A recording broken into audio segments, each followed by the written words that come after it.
Greetings from the set of Metro and More at Metropolitan Community College, serving more than 50,000 students with over 120 programs at our 8 locations in the daytime, evening, weekends, or online. I'm your host, Kent Pavelka. Welcome again to Metro and More. More of what you need to know about Metropolitan Community College. A discussion ahead about MCC's 24th annual Fort Omaha Intertribal Powwow, and a discussion with the Powwow's Arena Director, Greg Graycloud. Greg, pleasure to have you on the show. Thank you. Very good to be here. And on campus here at the Fort for a couple of days here. I guess I wanted to just begin with a little chat about you personally. We were talking before we went on the air.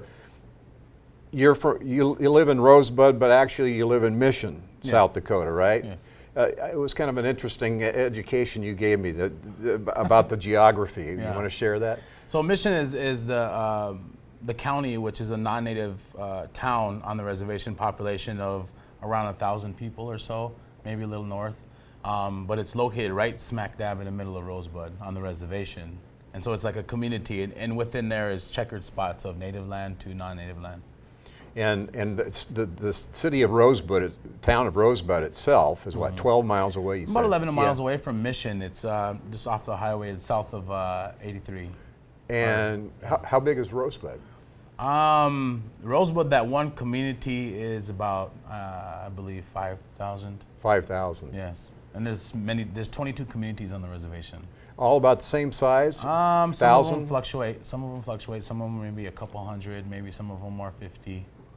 Now you said it's a non-native community. Mission is. Yeah, so there are native communities and non-native communities. There's one non-native community, which is Mission. Yes. And what's the distinction there? Explain what that's all about.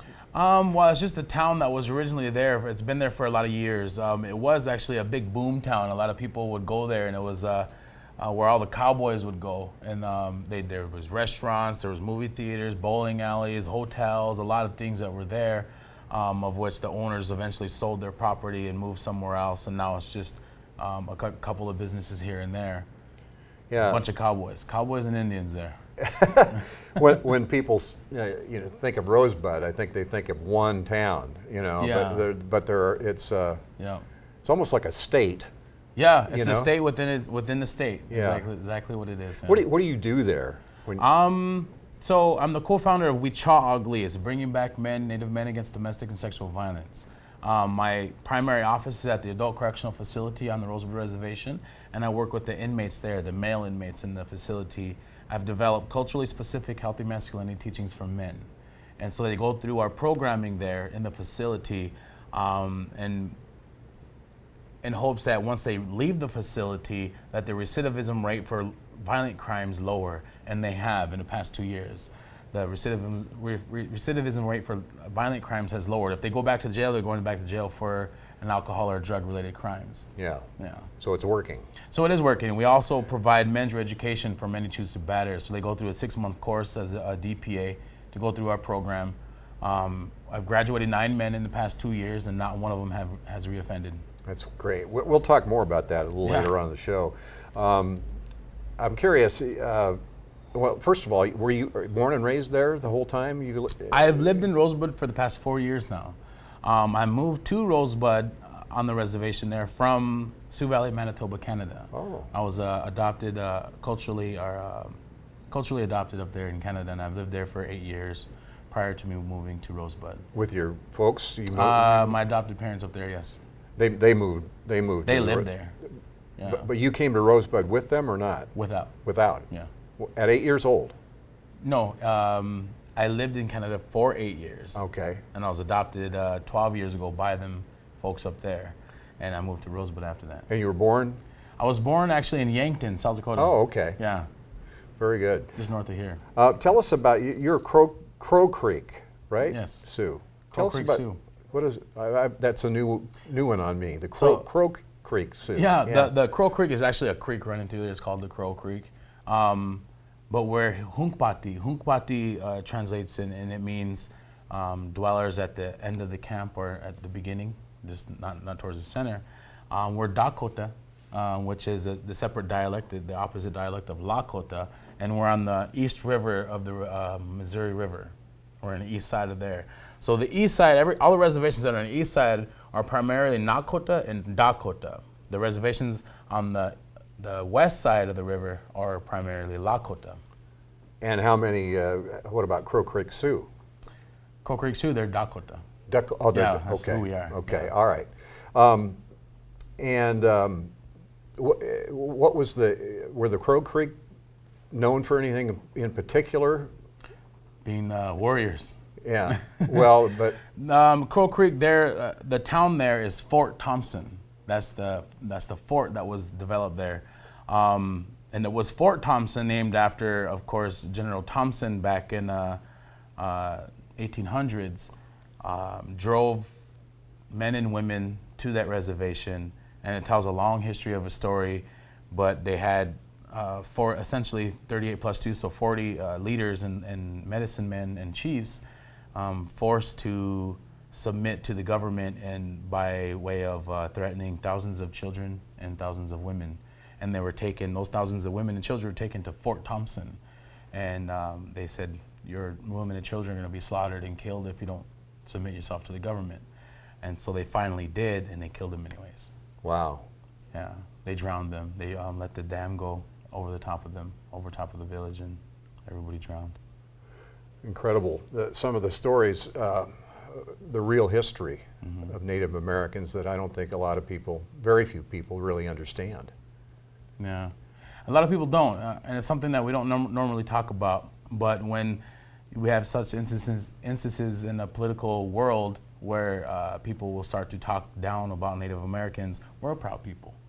Not a lot of people know about our story because we don't tell people. We don't look for pity. We don't look for handouts. We don't look for people to feel bad for us. So we don't tell our story. There's no need to. But until recently, when more tragedies come from the non-Native society, or the more privileged race will come and pass a lot of judgment and demoralize my people, I feel the need to speak up against that. What else would you share in that regard? In that regard, that our people are very proud. We're a very proud people, and there's a lot of great indigenous people in South Dakota that will help anybody who comes to them asking for help. It's the people, they call it poverty porn, will come to the reservation and just film those who are homeless, those who don't have the cleanest of clothes, those who do ask for change at the gas stations and solicit. That's everywhere. That's with every race. And it's poverty porn, and we're not all that way. So you're saying that is not an accurate description? It is not an accurate description at all. There's actually the percentage of non-Native, of white, Caucasian men and women, the percentage is far more drinkers than ours. Well, what if you were the director producer of a piece like that? What would it look like if it's going to be accurate?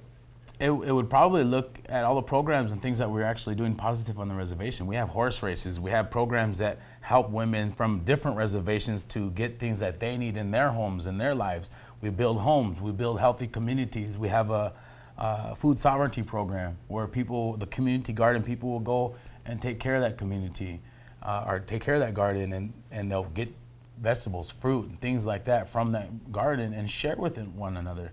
Go around in the neighborhoods. You can go to somebody's house that you don't normally go to and visit with them and talk with them, and they'll feed you. That's what I would show. Let's talk a little bit about powwows. Okay. You were the arena director at this powwow. Yes. What is an arena director? So it's like the facilitator or the intercessor, if you will. You have a giant event, but they need somebody to help keep them going and keep them on task.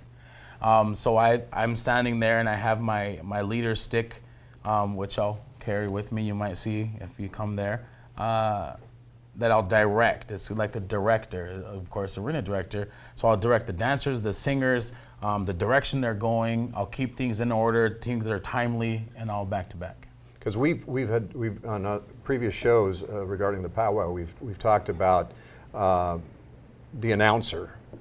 I mean, what's the difference between the arena director and the announcer? Age. Age.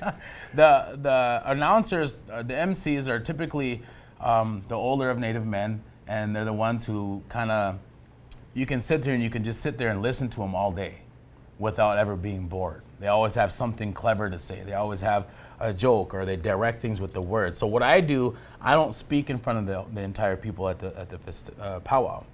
And so I'll direct it, and I'll let the MC know this is what's gonna go on. So he'll be Eapaha or the town crier, or he's the one to vocalize everything, vocalize what I'm directing. So who's the bigger deal, the arena director or the announcer? The arena director. you run the whole thing basically, Yes. right? Yeah. Okay. Yeah. How did you come to do this? A couple of years ago, or was it a few years ago, I came down, I did a drum workshop before for the community college here, and it was with the public schools here as well in Omaha. And we did some drum workshops at an art institute. Some youth came, they each made a drum of their own. We had the story on that.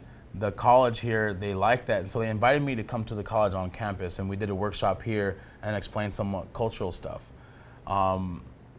Since then, they contacted Steve Tamayo, is the contact. He does a lot of cultural work down here, and he contacted me. I know him from the Rosebud, and he asked if I could be the arena director down here, as well as do another drum workshop for the community college. That was your first one?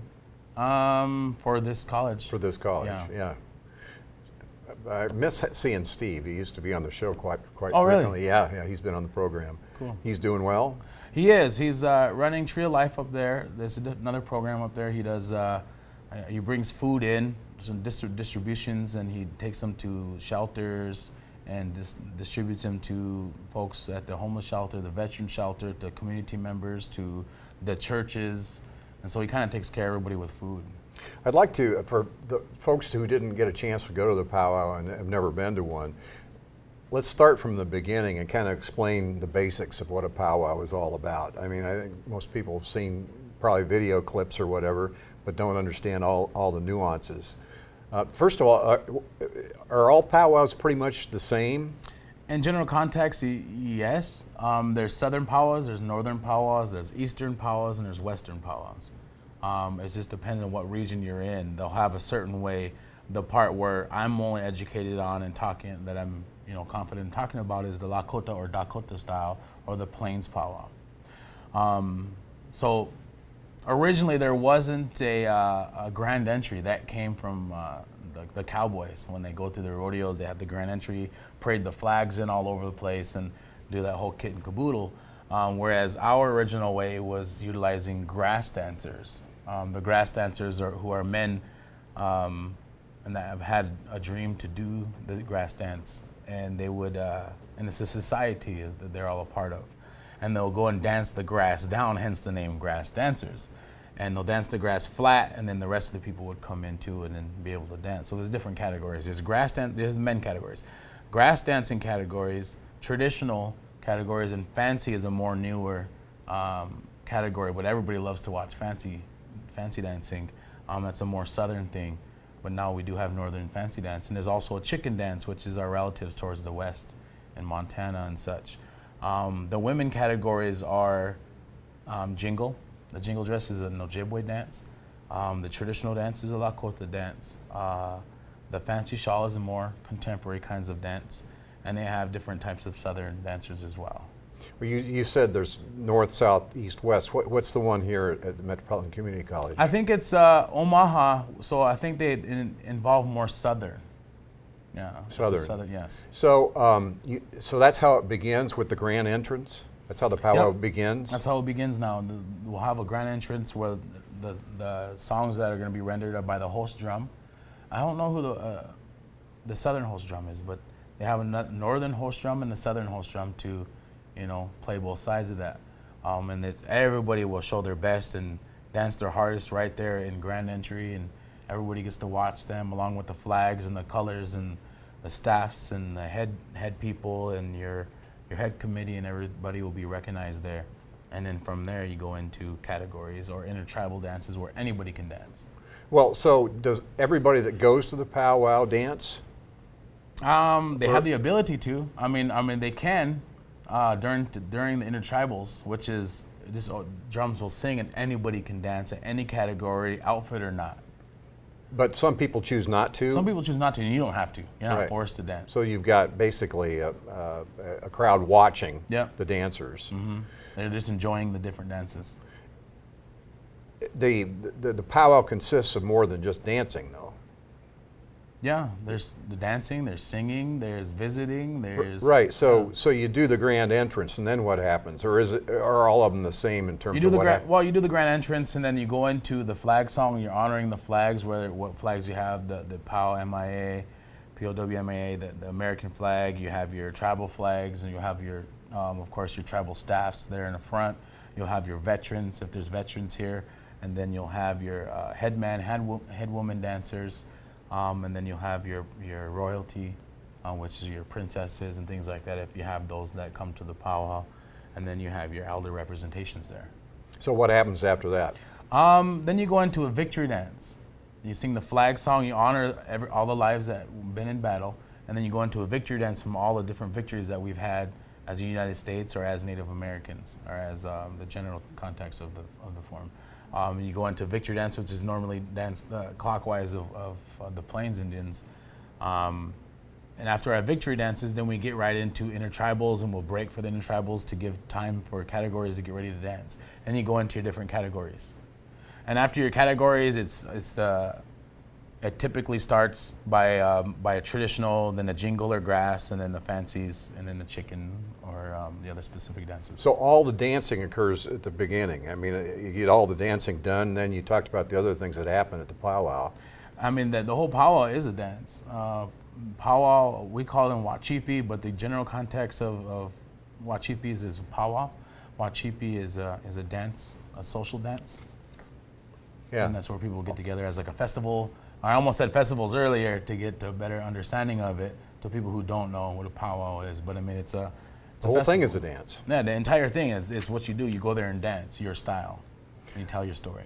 What is the powwow circle?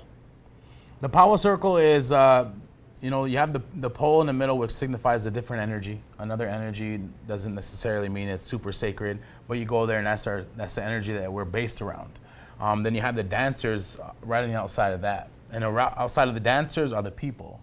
The people will be right around the dancers, watching, visiting, enjoying everybody's style of dance. And that kind of goes back into the buffalo circle. So you could look at the powwow circle and the buffalo circle. The children and elders are in the center. The women are just outside of them. Who are outside of them are the men, the warriors.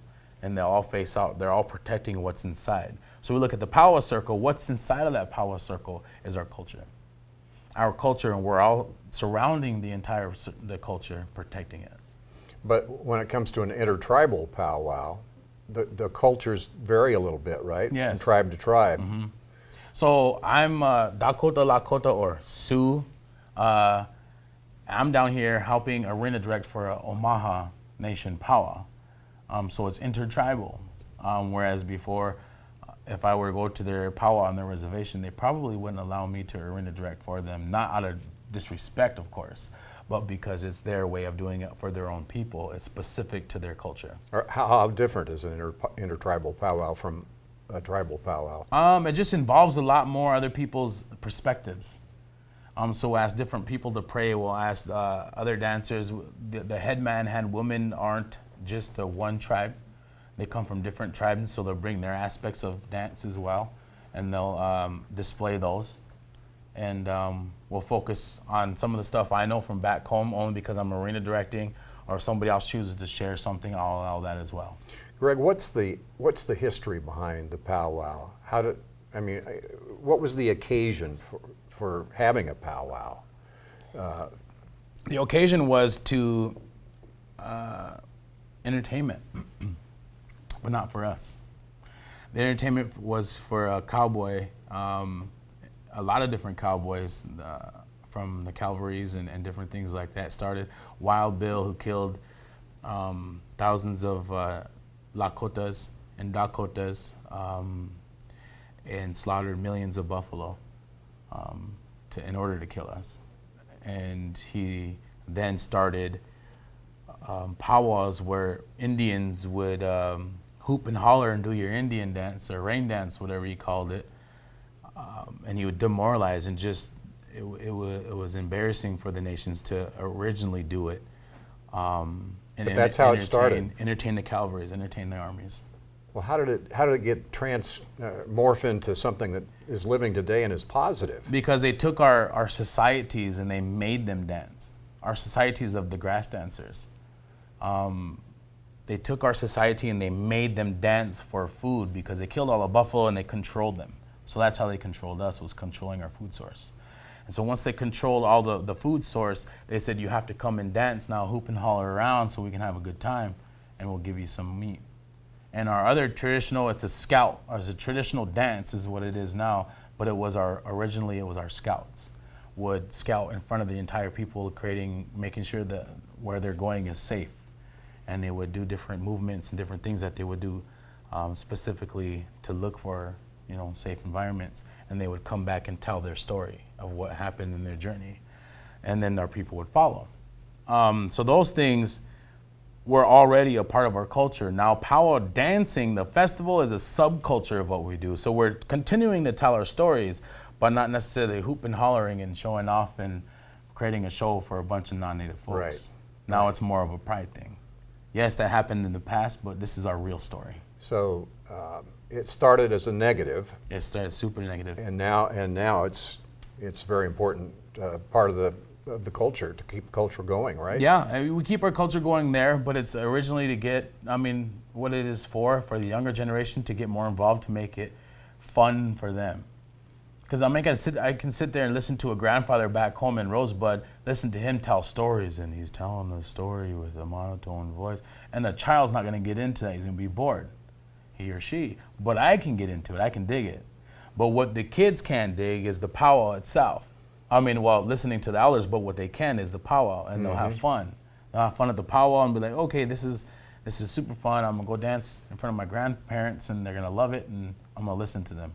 So you're relating the older generation with our younger generations, and you're integrating them both, and then thus creating our generation.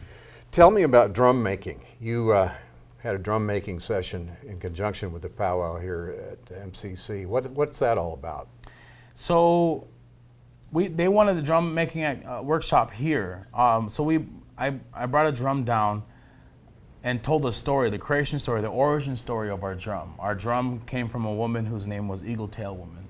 And she was running from an enemy camp. And how it all came about is she brought, through vision, this drum. Chanchega is our drum. And when she brought it to us, she brought health and life back to our people. During a time of need, our people needed something. Our people needed another energy. And when she brought that to us, our people then had health and life. And we were prosperous in things that we've done, utilizing that drum that she brought. So in that, when she first brought it, men took over and said it was a man thing. It's masculine, that men have to do this, and it's a man's job and not a woman's. And when those first 4 men struck that drum, they died. And so that tells a story of how we as men need to respect women. We need to respect them more and treat them with respect and treat them with honor, and honor them every day of our lives because of the things that they give to us. So it tells a relationship between men and women, which goes back to the culturally specific healthy masculinity teachings that we talked about. But the drum itself is a very beautiful tool that we use for our ceremonies. For every ceremony that we have, we involve drums. We involve a drum and a singer. As long as you have a drum and a singer, you'll have health in life. You'll be prosperous as a nation. But that explains how drums became part of Indian culture? Yes. That story? Yep. So we told that earlier. Yeah. Yeah. Well, let's take a look at that clip. This was Greg in conjunction with the Intertribal Powwow and a drum making session, part of what you did. Yep.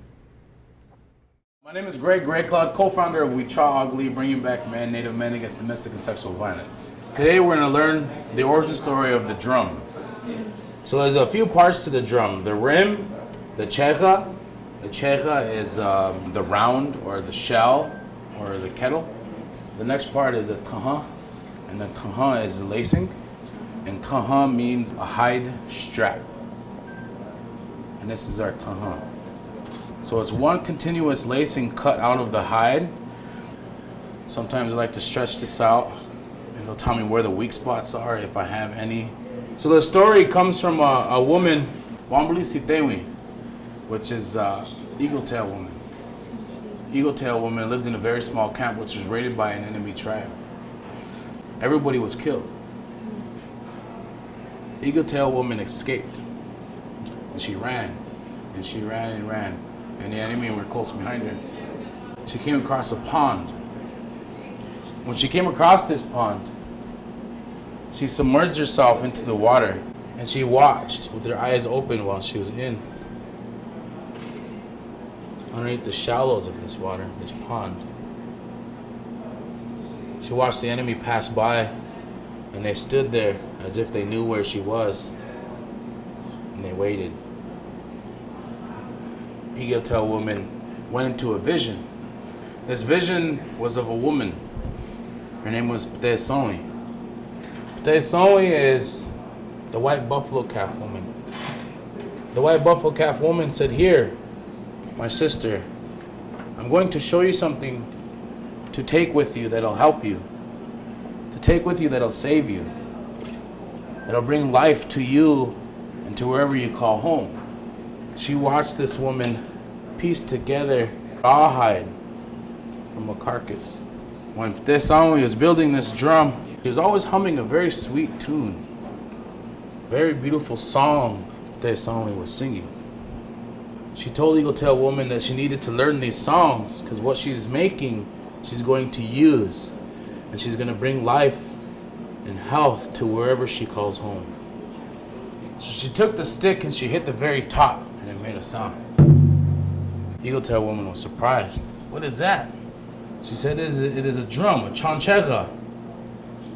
Wambuli Sitewi began her journey to find a place where she can call home and trade this chancheza to offer for her adoption. She came across a place where they met her at the end of the camp, asked her who she is. She said, "Gather your people, I need to show them something that I've brought." She began building this drum. When the people gathered, they asked, "What is it you came here to show us? What is it you want to trade?" She said, "I come bearing gifts through vision to offer for my adoption. I will give you this chancheza. It was vision to me." She began to sing.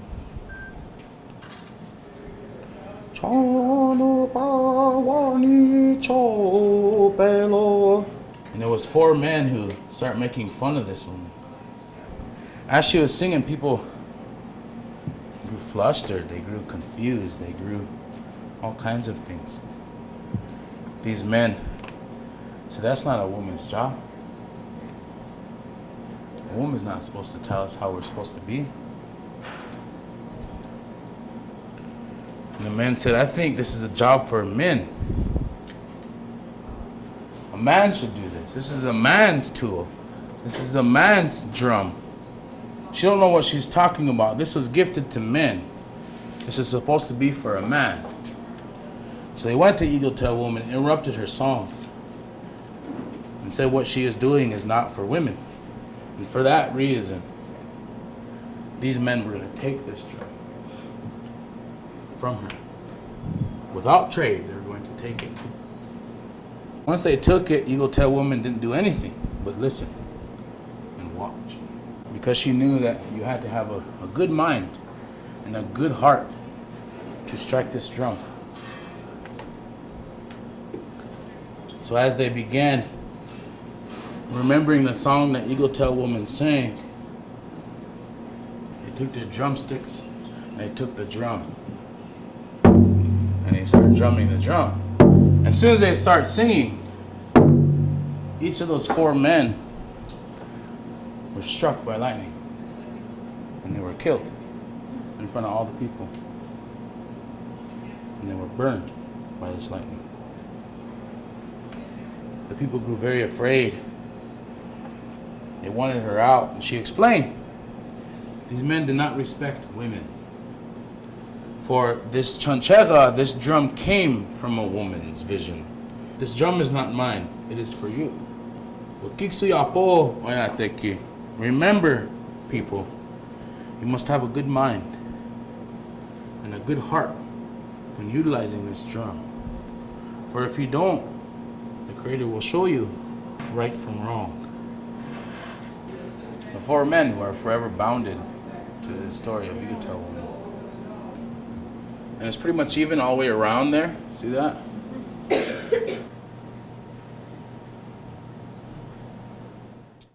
Very cool, Greg. We should probably put this in context. That 5-minute clip there represented what, an hour's worth of what you did. It was about an hour. So along with making the drum, at the very beginning of it, I started making the drum, but I was talking. So I wasn't necessarily teaching somebody exactly how to do the drum, because that would be boring, right? So I got to talk and tell a story while making the drum and tying it together. People are watching what I'm doing while listening and being so involved in different aspects of storytelling. And storytelling is an art that we believe as Lakota and Plains Nations and Dakota. So while telling the story, we had an activity. We put the activity together, and it made such an impact on how it all combined in together. And even the four men and how Eagle Tail Woman, it wasn't her doings, but it was because the men were thinking impure thoughts towards the woman and demoralizing her, where we need to have more of a relationship towards women. And with that comes the drum, and that drum reminds us of that relationship. How did you learn to make a drum? By a grandmother. I wasn't very good at it. I wanted to learn so much about a lot of different things, and this grandmother, she chewed me out. She said, "You sit down, and I'm gonna show you how, and you better learn and get very good at it." I was like, "Oh, okay." And so I started making the drum, or she started making the drum, and she was telling me, she said, "You need to realize and remember where this comes from, and not just be doing stuff just to do stuff. You gotta have a reason and a purpose." So I listened up, and I hope to have a reason and a purpose in everything I do today. How long did it take you to master the ability to make a drum? It took me a couple years after she very sternly taught me how to make that drum. It took me a couple years to get it down and to know what I need and how I need to cut things and everything like that, yeah, and how much material. So it took me a couple years. I still don't think I'm a master at it, but I can get it so much. Greg, I want to talk more about Weecha-Ugly. Weecha-Ugly, yes. Pretty close, huh? Yeah. That's, what does that stand for? What's that? Weecha-Ugly means bringing back a man. And this is what your focus is back in South Dakota to a great extent, right? Yeah, for our movement is we're Native men against domestic and sexual violence. We know that violence is a big atrocity really in every community, but something that we need to fix in our own communities. So we've developed our specific healthy masculinity to re-educate our men to be nonviolent and to have respect towards women by learning their culture, by learning parts of their culture that teach them an origin, the relationship between men and women. And when we re-educate those men on who they're supposed to be as Lakota men, Dakota men, and not an abusive man, and then they relearn that, because violence is a learned behavior. You're not born knowing how to be violent. It's something that's taught to you. Something you see, it's and something then you see, you something repeat. you hear, something you repeat it. And so our programming, we're not trying to take over, because the women have been doing this kind of work for 40 years, and they've been doing an amazing job at it. But we feel that it's our job as nephews to the aunties and grandmothers that have been doing this work for that long, that we need to step up and support them. Because if we're not displaying a healthy relationship as men to women or women towards men, if we're not displaying that healthy dynamic, then what we're trying to teach is for nothing. We got to show them what actual healthy relationships look like. And once they're shown, then they can work towards something. You got to defeat these sicknesses by small successes. Every small little thing they can get to it. The men who are violent, they can reach a goal and feel good about that goal and reach the next one, and so on and so forth. By the end, you're a success, and you're a non-violent man, and you take care of your family and you respect women. So how do you implement the program? You said you work in the prison. Yep. So we work in the prison. We have cultural programming there twice a week, 4 times a month, and sometimes we have the 5th one. We offer the ceremonies there as well for the men, but we primarily work from grade 6 to grade 12 in the communities with those age groups of boys, and 3 schools on the reservation. So the same program is offered to them as well. So we try to look at it that way. We try to stop violence before it starts. With the school kids. With the children. We only go from grade 6, as low as grade 6, because we believe that from grade 5 and lower, it's the parents' job to try to facilitate or try to raise children. And I know a lot of people a lot of teachers, the schools want us in the lower grades, but we don't want to step in and disrespect parents. Maybe the parents are doing a good job at raising their children. We don't want to assume that all parents are not doing a good job at all.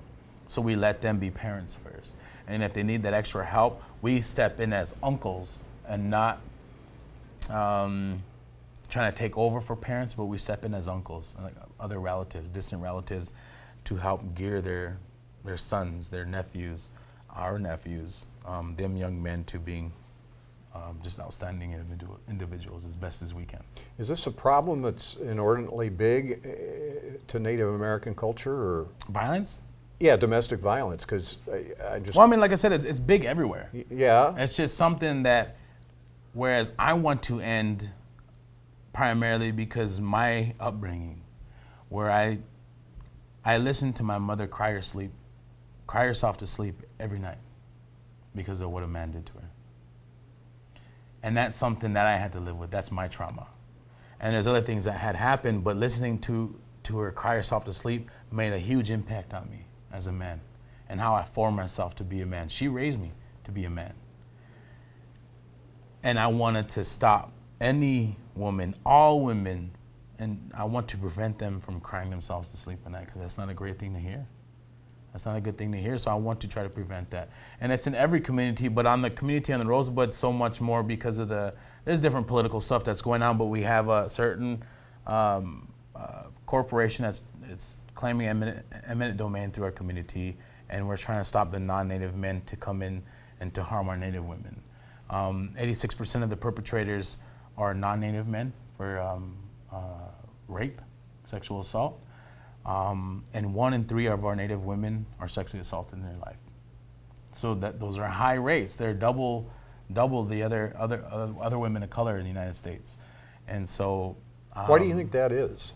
Novelty. Because our women are exotic. Non-Native men that come from all over the country rarely ever see a Native American woman. And when they do, they see this dark caramel color skin woman, long black, coal black hair, with different facial structures, with high cheekbones and big smiles. And they're, like I said, they want that. It's a high demand from non-Native men. So when a non-Native man comes onto the reservation and sexually assaults our Native women, there's nothing we can do about it because of jurisdictional issues. And the border cops, border police will not do anything about it either. When I asked them, what would you do if this is the line of the reservation? Here's the town, here's your line, and here's the reservation, and here's the line. If a woman was raped just on this side of the line, what would you do? The cop replied, there's nothing I can do. Morally, you would not take your badge, throw that damn thing on the ground, and go stop that man from raping her? He just said, there's nothing I could do. Incredible. That's why we do the work we do. You have a website. We do have a website, www.wechaugly.org. That's WICAAGLI.org. And it's pulled up there. Bringing Back the Man, we have different resources and different stuff that we do in the community that you can possibly help support. We're looking at updating the website as well. But just remember, wechaugly.org.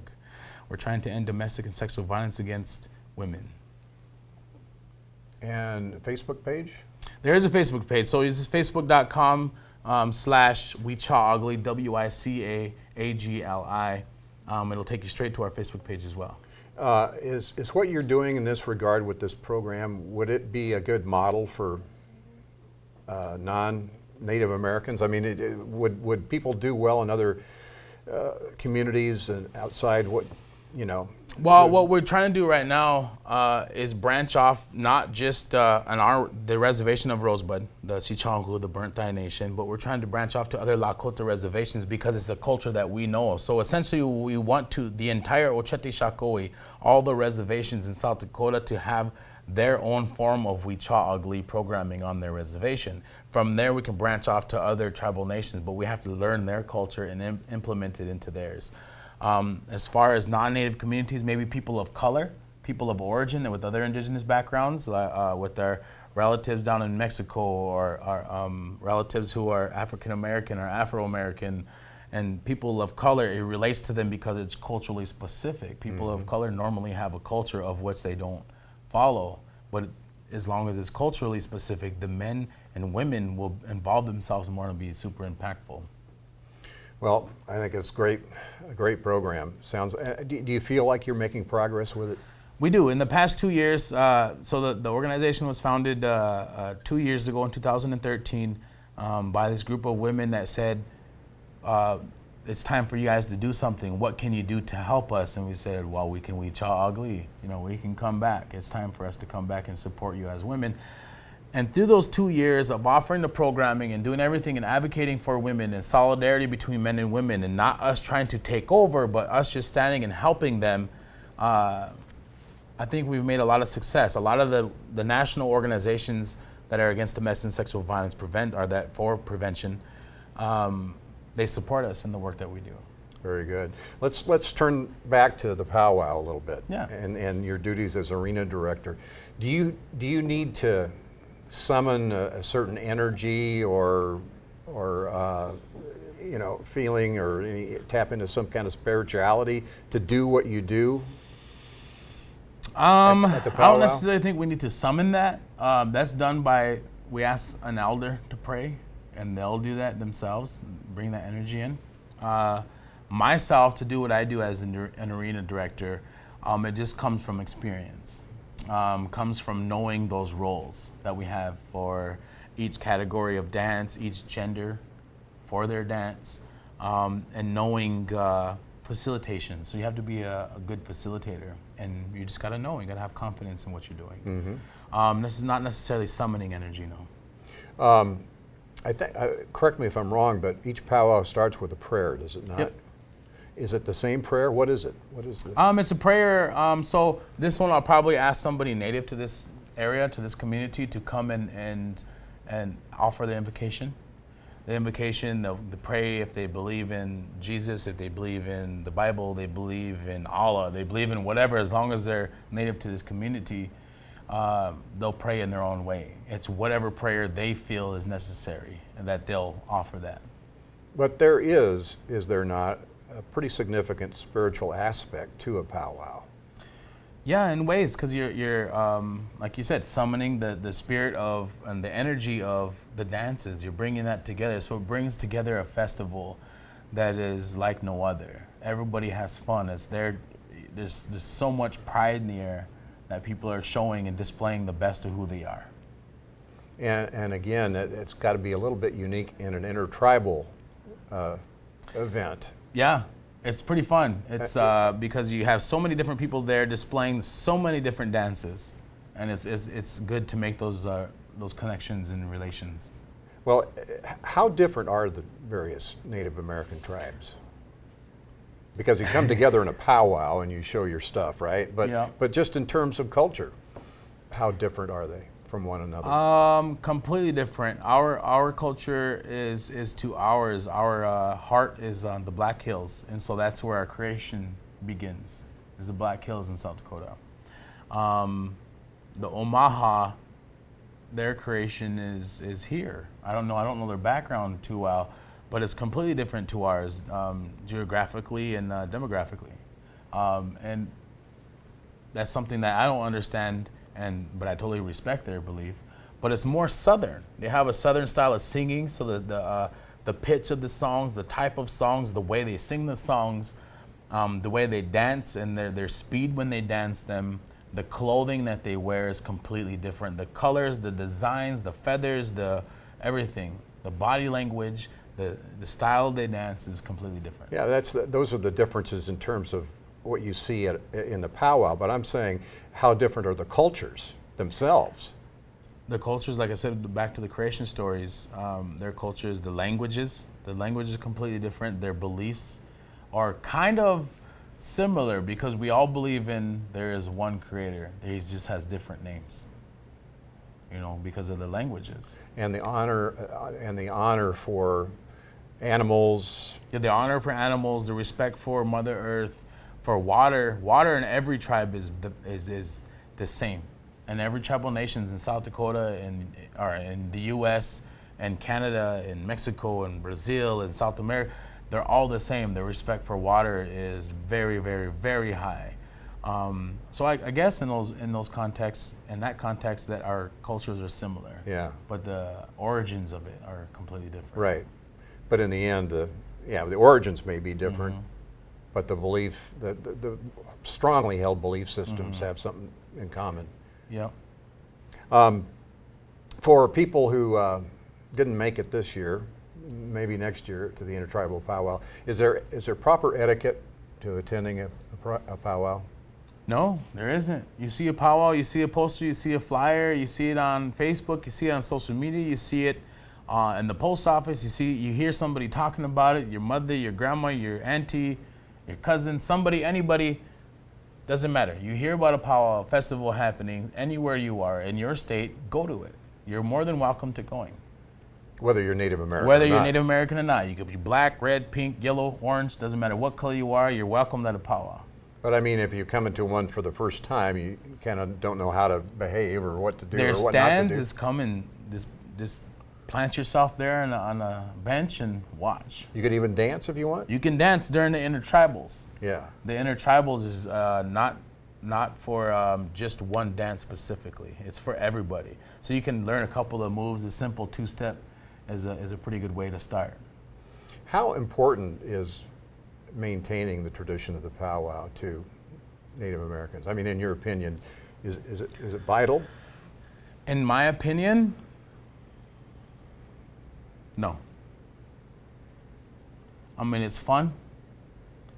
It gets our youth involved and gives them a sense of pride, but we can do that at home too. Mm-hmm. So powwow But isn't... do you? I do. I don't have children, but I recently took on the responsibility of caretaking my younger brother, and he's learning. He's learning everything that I know. But we can do that at home as parents. So powwow does not define us. It displays a dance that we have specific to our own cultures, and it's a subculture of our culture. Is it necessary? No, it's not. The reason I ask is the larger question is, as time marches on, is it more difficult to hang on to Native customs and appreciation for Native customs, or is that just as strong as it always has been? It's always been strong. What the powwows are celebratory. So they're celebratory for everything that we go through in an entire year. There's ceremonial practices that we do that for, but the powwow is a general form of celebrating. So we'll go through a whole year, no matter if it's good, positive, bad, negative. Doesn't matter what happens in that year, we come to that powwow and we're able to share and be happy with one another all the time. There's happy going on at the powwows. Doesn't matter where you're at, there's good times, there's vibes, there's good vibes there's positive, everything's good at the powwow. Is it needed? Do we need that to survive? No, because we're happy at home. We should have that happiness at home as well. But like I said, the future generations, the children, it's big for them because they remember those. I remember going to those as a child. And it was always something good because my family would go together and they'd have a good time there. I guess where I was going with that is you've got Native Americans who live, on the reservation still in Rosebud, and then you've got people who left. Are they losing the culture? They didn't leave. On the contrary, they were taken away in the 1970s, 1960s Indian Relocation Act. They didn't leave. They were forcefully taken away. But those people who don't choose to live in Rosebud now, Is it harder for them to maintain the culture? It's harder for them because they have a subculture of our culture. And they learn their culture is powwow. And not, they don't necessarily know the whole history and how everything is done on a reservation, but it's not their fault. They just know city. So they've adapted being a Native American and taking their pride in being the dark, long black hair, just having the last name, having your carrying your bloodline, but they adapted in the city. So you mix the two. How do you survive in the city being Indian? It's not really something that's accepted a lot. And so they have to survive. And when they go back to the reservation, they're completely different because they're city. They're city Indians, you know. Are they not accepted? A lot of times they're not. And that's a sad thing. Because they're so different and their belief is so, they get used to the privileged behavior that's bestowed upon them in the city, to where because they're not treated as an equal, they come back to the reservation and they act privileged themselves a lot of the times. And so then the community will kick them out. But then you have the reservational community will feel privileged because they grew up on the reservation. See? So this is kind of like battle back and forth. Sure. But of course you have those relations, but the overall community from the city Indians to the reservation Indians, there's feuds there in each community. There's what? Feuds. Yeah. Because there's differences. Well, Because is it more difficult to survive as an Indian in the city? I did.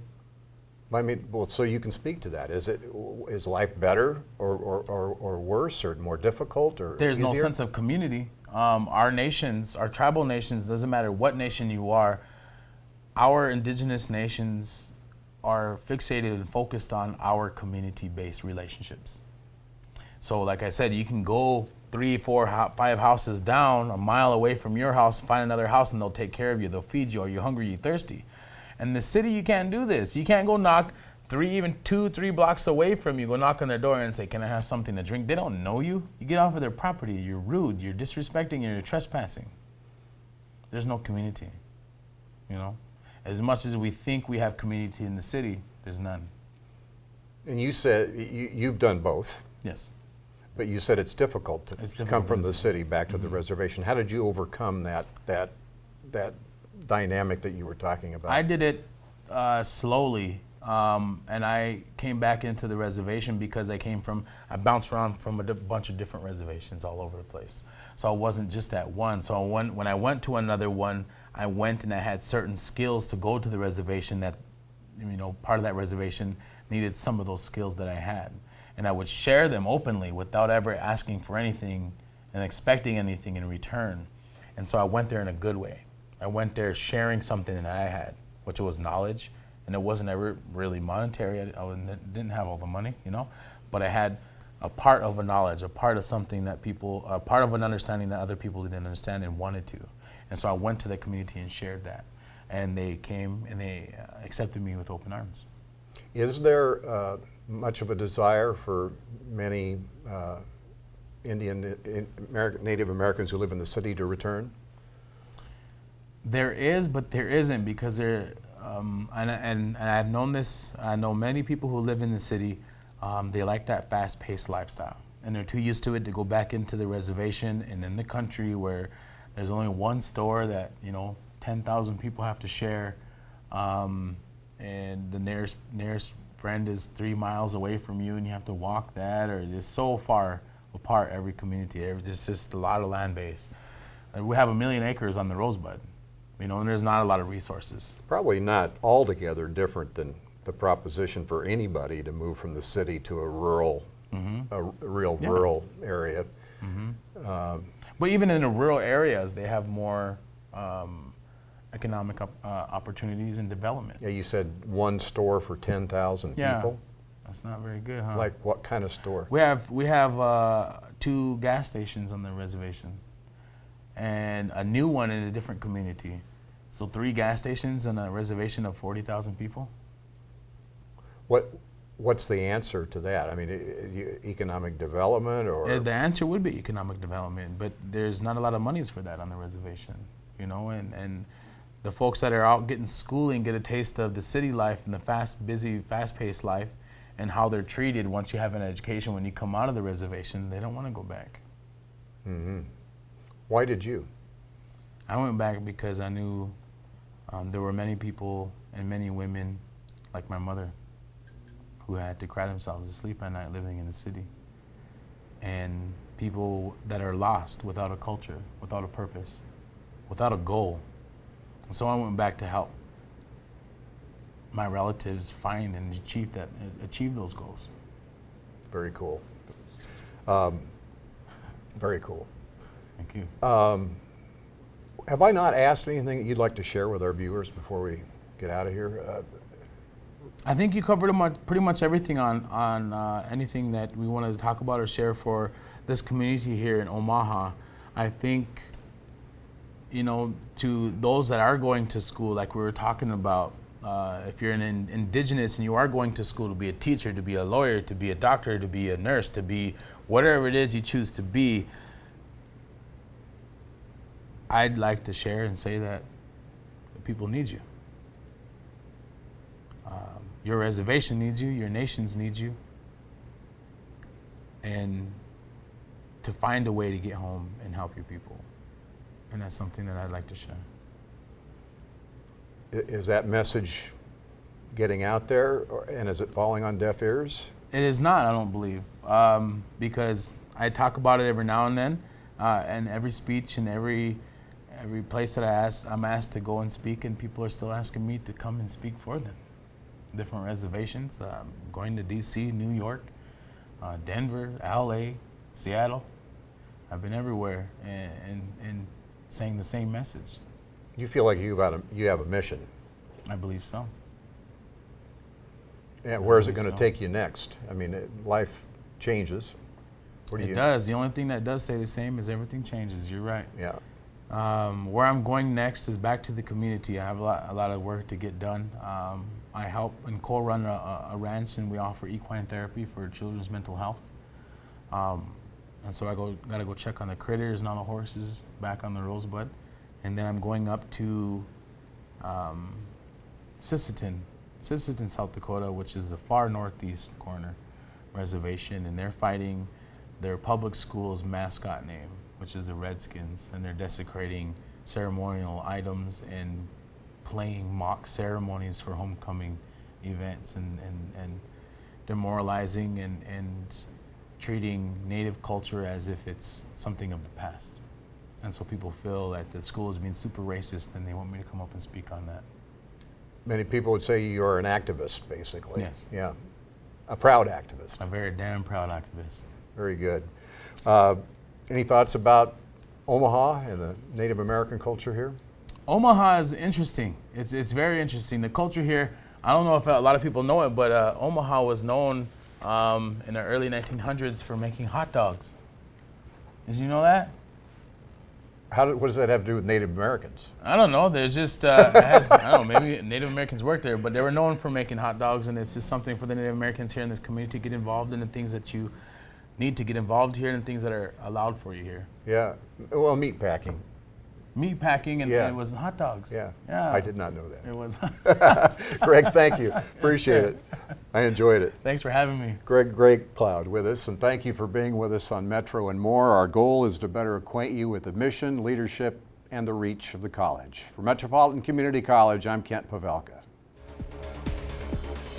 If you have comments or questions about the program, please email us at metrovision@mccneb.edu. Thanks for watching. This has been a MetroVision production produced by Metropolitan Community College.